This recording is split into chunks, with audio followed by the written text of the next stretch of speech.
El plagio es continuo. La historia de Noé y el arca de Noé está tomada directamente de la tradición. El concepto de la gran inundación es común a través del mundo antiguo, con más de 200 declaraciones diferentes citadas en distintos periodos y etapas. Sin embargo, no se necesita demasiado para encontrar una fuente precristiana en la épica de Gilgamesh, escrita en 2600 a.C.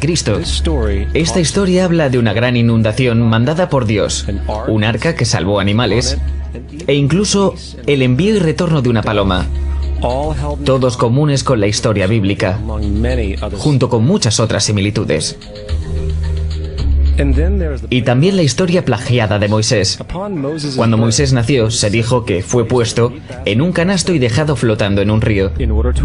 Todo eso para evitar el infanticidio. Más tarde fue rescatado por una hija de la realeza y criado por ella como un príncipe. Esta historia de un bebé en un canasto fue copiada directamente del mito de Sargón de Akkad, alrededor de 2250 a.C.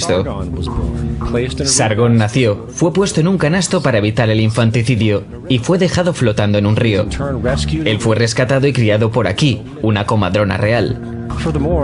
Aún más, Moisés es conocido como el dador de leyes, el dador de los 10 mandamientos, la ley de las tablas. Sin embargo, la idea de una ley que es pasada de Dios a un profeta en una montaña es también un tópico muy viejo. Moisés es solo un dador de leyes, dentro de una larga lista de dadores de leyes de la historia mitológica. En India, Manu es el gran dador de leyes. En Creta, Minos ascendió al monte Dicta, donde Zeus le dio las leyes sagradas. Mientras que en Egipto estuvo Mises, que llevó las placas de piedra donde se escribieron las leyes de Dios. Manu, Minos, Mises, Moisés. Y en cuanto a los 10 mandamientos, fueron sacados completamente del encanto 125 del libro de los muertos egipcios. Lo que el libro de los muertos rezaba: no he robado, se convirtió en no robarás. No he matado, se convirtió en no matarás. No he mentido, se convirtió en no levantarás falso testimonio, y así sucesivamente. De hecho, la religión egipcia es probablemente la primera base fundacional para la teología judeocristiana. Bautismo, vida después de la muerte, juicio final, nacimiento por virgen y resurrección, crucifixión, el arca de la alianza, circuncisión, salvadores, sagrada comunión, el diluvio, Pascua cristiana, Navidad, Pascua judía y muchas más. Son todo atributos de ideas egipcias creadas mucho antes que el cristianismo y el judaísmo. Justino Mártir, uno de los primeros historiadores cristianos y defensores, escribió: cuando decimos que Jesucristo, nuestro Maestro, fue concebido sin unión sexual, fue crucificado y muerto y resucitó y ascendió al cielo, no proponemos nada distinto de lo que crees con respecto a lo que estimamos sobre los hijos de Júpiter. En otro escrito, Justino Mártir dijo: él nació de una virgen, acepta esto, junto con lo que crees de Perseo. Es obvio que Justino y otros cristianos antiguos sabían cuán similar era la cristiandad respecto a las religiones paganas. Sin embargo, Justino tuvo una solución. Según él, el diablo lo hizo.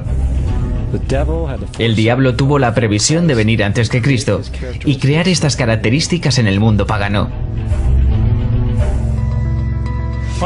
Cristiandad fundamentalista fascinante. ¿Esta gente realmente cree que el mundo tiene 12.000 años? Realmente le pregunté a uno de estos tipos: ok, ¿y los fósiles de dinosaurios? Me contestó: ¿fósiles de dinosaurios? Dios los puso ahí para probar nuestra fe.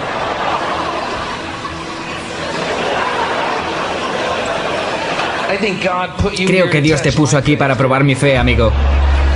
¿Cuál es el camino del arca?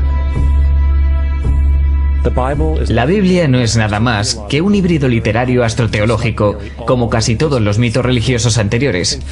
De hecho, el tema de transferencia de atributos de un personaje a un nuevo personaje se pueden encontrar dentro del libro mismo. En el Viejo Testamento está la historia de José. José fue un prototipo de Jesús. José tuvo un nacimiento milagroso. Jesús tuvo un nacimiento milagroso. José tenía 12 hermanos. Jesús tenía 12 discípulos. José fue vendido por 20 piezas de plata. Jesús fue vendido por 30 piezas de plata. El hermano Judas sugirió la venta de José. El discípulo Judas sugirió la venta de Jesús. José comenzó su trabajo a la edad de 30 años.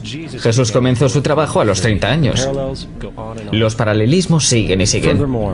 Es más, ¿hay alguna referencia histórica no bíblica de alguna persona viviendo con el nombre Jesús, el hijo de María, que viajaba con 12 seguidores curando gente y demás?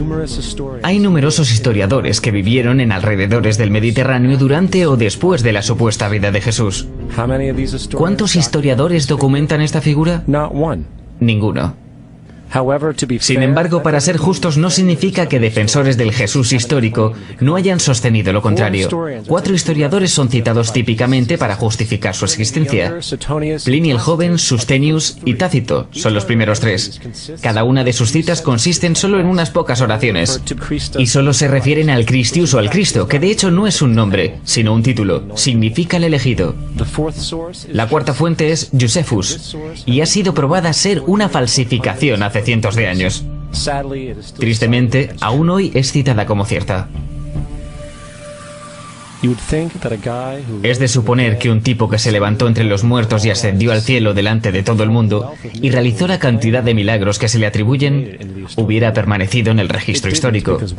No lo hizo porque una vez que la evidencia es sopesada, hay una probabilidad muy alta que la figura conocida como Jesús no haya existido nunca. La religión cristiana es una parodia sobre la adoración al sol, en la cual pusieron a un hombre llamado Cristo en lugar del sol, y lo adoran como originalmente adoraron al sol. Thomas Paine. No queremos ser crueles, pero queremos ser objetivos. No queremos causar sentimientos dolorosos, pero queremos ser académicamente correctos en lo que entendemos y que sabemos que es cierto.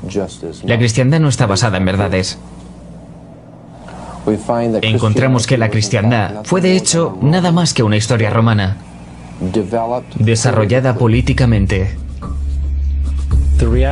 La realidad es, Jesús fue una deidad solar de la secta cristiana agnóstica, y como todos los otros dioses paganos, era una figura mítica. Fue el sistema político que buscó crear la figura de Jesús para tener control social. Por el 325 después de Cristo en Roma, el emperador Constantino convocó al Consejo de Nicea. Fue durante esta reunión que las políticamente motivadas doctrinas cristianas fueron establecidas y donde empezó la larga historia de derramamiento de sangre y fraude espiritual.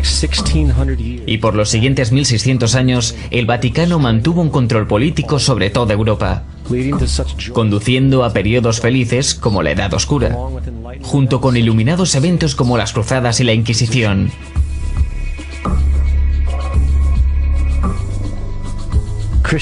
La cristiandad, junto con todos los otros sistemas de creencias teístas, es el fraude de la era. Sirve para separar a las especies del mundo natural y de la misma manera de los demás. Apoya la ciega sumisión a la autoridad. Reduce la responsabilidad humana al hecho de que Dios controla todo.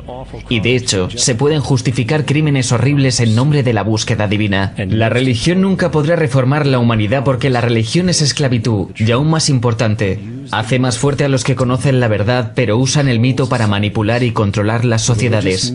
El mito religioso es el mecanismo más poderoso que jamás haya sido creado y sirve como terreno psicológico donde los otros mitos pueden prosperar.